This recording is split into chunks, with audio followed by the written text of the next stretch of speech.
Нийгэм судлалын хичээл соёл бүлэг сэдэв.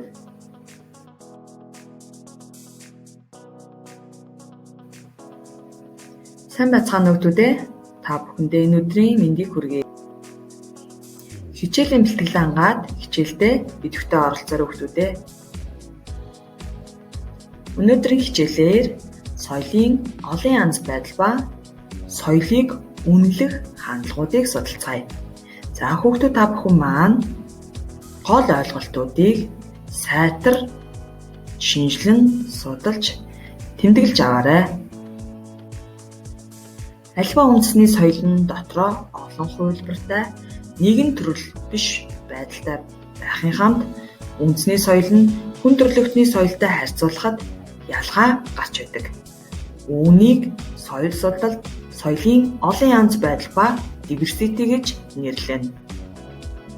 Жишээ нь улс орон бүр хоол бэлтгэх, мэндчлэх, зочлох ёс, харилцааны хэм маяг, орон байр, ажилдаа хандах хандлага зэрэгт харилцан адилгүй байдаг.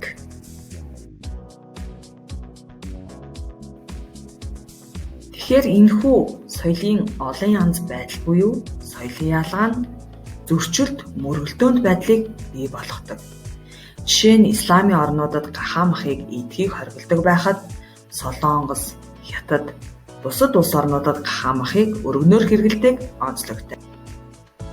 Бид өөрсдийн дасан зохицсон соёлоо хамгийн сайн гэсэн хандлагатай байдаг. Хүмүүс өөрсдийнхөө соёлыг бусад орны хөгжил дэвшил, нийгмийн байдлаар нь харьцуулалт хийдэг.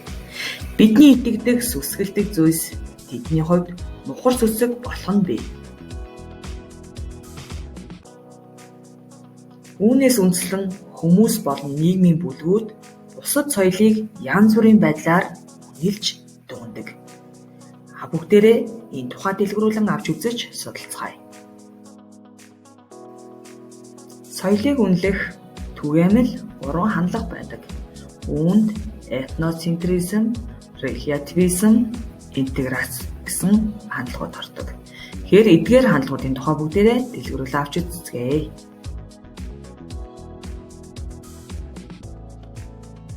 1. Этноцентризм. Энэ нь үндэстэн төвт гэсэн утгатай бөгөөд ихэнх тохиолдолд бусад хүмүүс соёлыг өөрийнхөө соёлоор дамжуулан үнэлдэг. Хүмүүс өөрийн соёлын үүднээс бусдын соёлд хандахыг этноцентризм гэнэ. Энэ нь нэлээд түгээмэл тархсан үзэгдэл юм. Энэхүү үзэл хандлага нь ксенофоби буюу бусдын үзэл, заншлаа сайх, түүнийг үзэн ядах сэтгэлгээтэй холбоотой гэж судлаачид үздэг.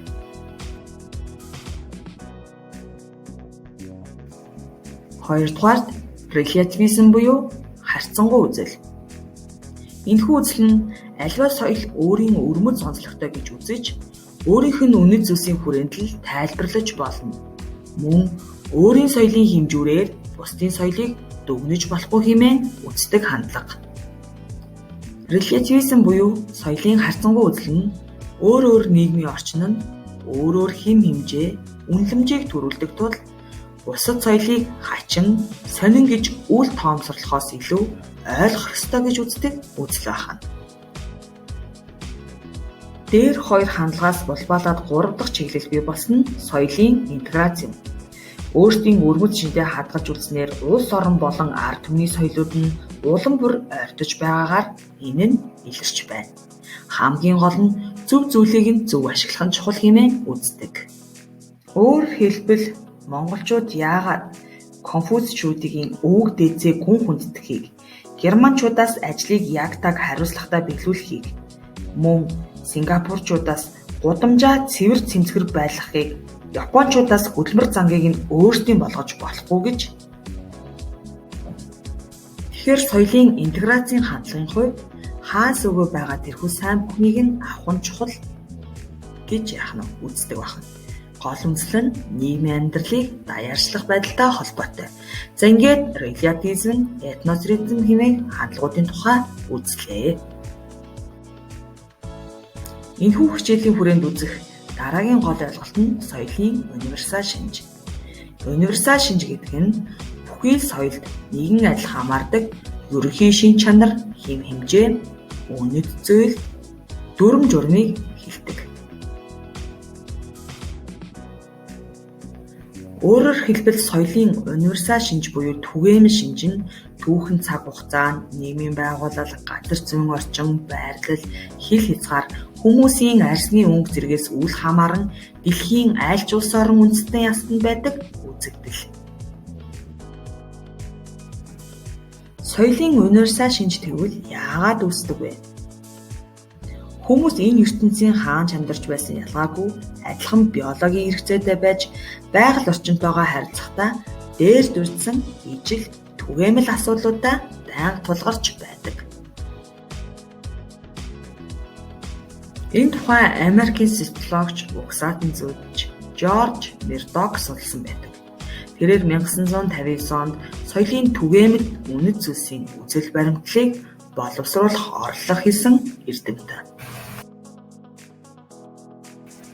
Тэрээр хөдөлмөрийн баг цэцэг бүтээг, хоол хүнс бэлтгэх, хамтын хөдөлмөр, хөдөлмөрийн хуваар, гоёл чимэглэлийн урлал, биеэ гоёх, цус холилдохыг хориглох, бүжиг, хөгжим гих мэт нийтлэлийг багтаасан 60 гаруй соёлын түгээмэл шинжийг ангилан авч үзэж судалсан байдаг.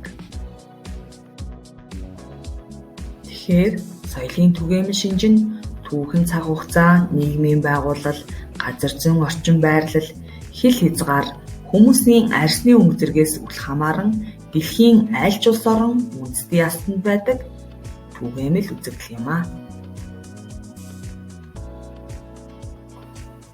Хүүхдүүдээ бид өнөөдрийн хичээлээр соёлын олон талт байдал, соёлыг үнэлэх хандлагууд, соёлын түгээмэл шинжийг үзэж судлаа. Хичээлдээ идэвхтэй оролцсон хүүхдүүдтэй баярлалаа. Сурахын зовлон төр зурих байдаг бол сураагүй зовлон үр дэх байдаг юм шүү. Ингээд хүүхдүүдтэй сурах их хүсэлт нь өндрөөс өндөр амжилтыг хүсье. Баяртай хүүхдүүдээ.